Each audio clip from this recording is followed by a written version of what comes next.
Հակակոռուպցիոն դատարանը շարունակում է քննել ազգային բարերար Սամվել Կարապետյանի տնային կալանքը 1 ամսով երկարաձգելու քննչական կոմիտեի ներկայացրած միջնորդությունը։ Մինչ դատարանը քննում է քննչական կոմիտեի միջնորդությունը, դատարանի բակում հազարավոր մարդիկ են հավաքվել ի աջակցություն Սամվել Կարապետյանի, այնտեղ են նաև կուսակցության անդամները։ Ուժեղ Հայաստան կուսակցության խորհրդի անդամ Նարեկ Կարապետյանի պնդմամբ իշխանությունը վախենալով իրական մրցակցությունից փորձում է ամեն գնով մեկուսացնել Կարապետյանին եւ թույլ չտալ նրա շփումը ժողովրդի հետ, սակայն սոցիոլոգիական պատկերը այլ բանի մասին է փաստում։ Պատկերացրեք մի իրավիճակ մեր երկրում, որը երբեք գրեթե չի եղել։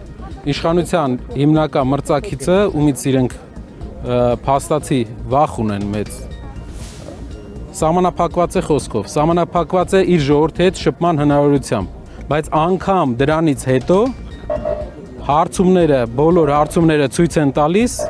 որ մեր հասարակությունը աջակցում է Սամվել Կարապետյանի եւ Սամվել Կարապետյանի ուժին։ Եվ մեր հասարակությունը մեծ փոփոխության կարիք ունի։ Անգամ իրենց հարցումներով իրենք ընդամենը հասարակության 24%-ի աջակցությունն են վայելում։ 75%-ը, 70%-ը մեր հասարակության դեմ է։ Նրանք պայքարելով Սամվել Կարապետյանի նկարի դեմ, փաստորեն նկարից էլ են պարտվում։